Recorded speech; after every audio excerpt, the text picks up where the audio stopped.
Chapitre 6. L'intendant de Gondor, Mount Stuart, 7 mai 1945, 18h15.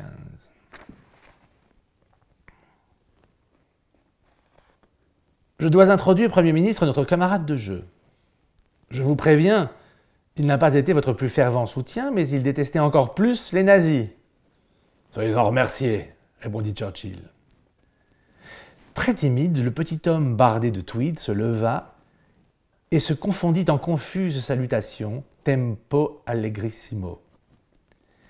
Exactement, conclut Sir Ian, qui le dominait de sa hauteur, de son large costume croisé anthracite et de sa tête chauve où un visage de granit revenait des âges oubliés, quoique ses yeux bleus exprimassent à la perfection l'idéal glacé de la civilisation britannique.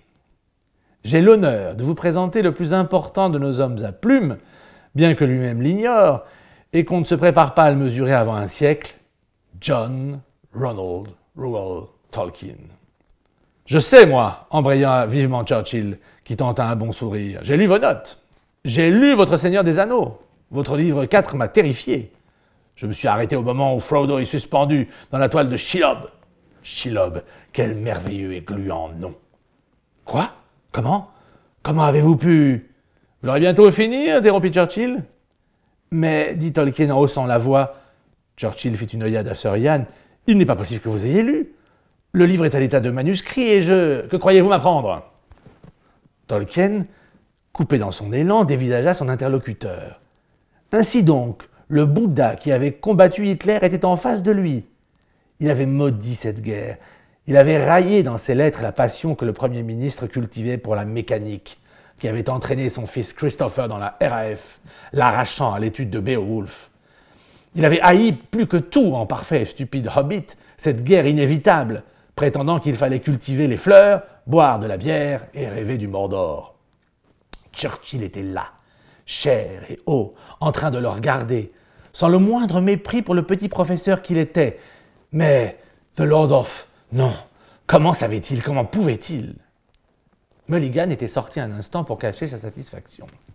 Il revint pour la tirade qu'il ne regretta pas.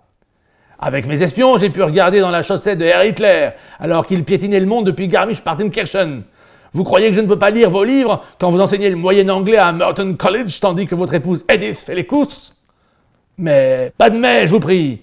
Les Bilbo savent bien que les elfes et les seigneurs ténébreux en savent plus long qu'eux.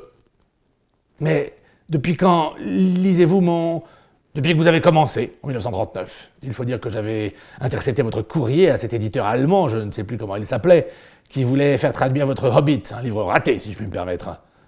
Vous avez raison, mais en revanche, quelle merveilleuse réponse. J'ai été votre ami depuis ce jour. C'est à cause de cette lettre que vous m'avez espionné? Non. C'est à cause de notre hôte, mon cher. C'est lui qui m'a instillé le virus. Vous ne lui avez pas dit, Sir Ian?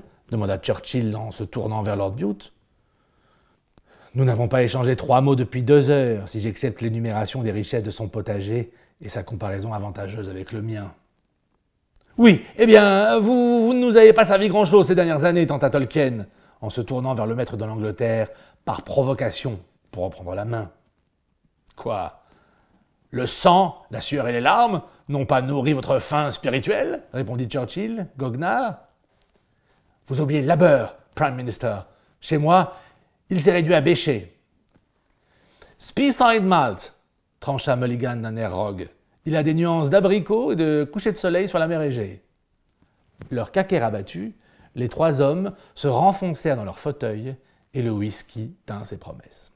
Ensuite, devant un Tolkien éberlué, Sir Ian raconta son aventure extraordinaire.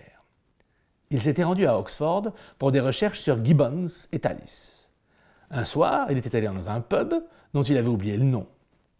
Là, il s'était amusé de voir dans un coin les mines compassées de scholars si typiques qu'il s'était discrètement déplacé pour les épier. Une petite table dans l'ombre était juste derrière leur double banquette. Il avait pris une ale et s'était caché dans sa chaise. Pendant 2 heures, il avait écouté la lecture par Tolkien de son Seigneur des Anneaux. C'était un des premiers morceaux tragiques du livre, il avait eu de la chance.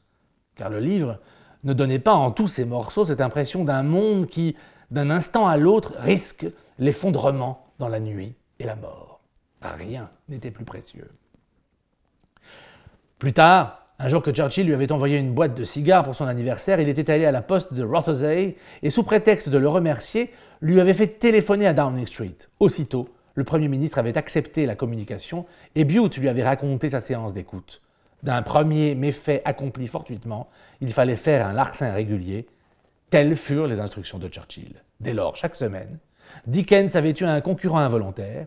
J.R.R. Tolkien s'était vu soutirer à son insu le feuilleton du Seigneur des Anneaux, alors qu'il rêvait, sans trop se l'avouer, le pauvre homme, de l'envoyer, comme un pavé concurrent de la Bible, fracasser de ses 1000 pages à venir les murailles de Château-Gaillard.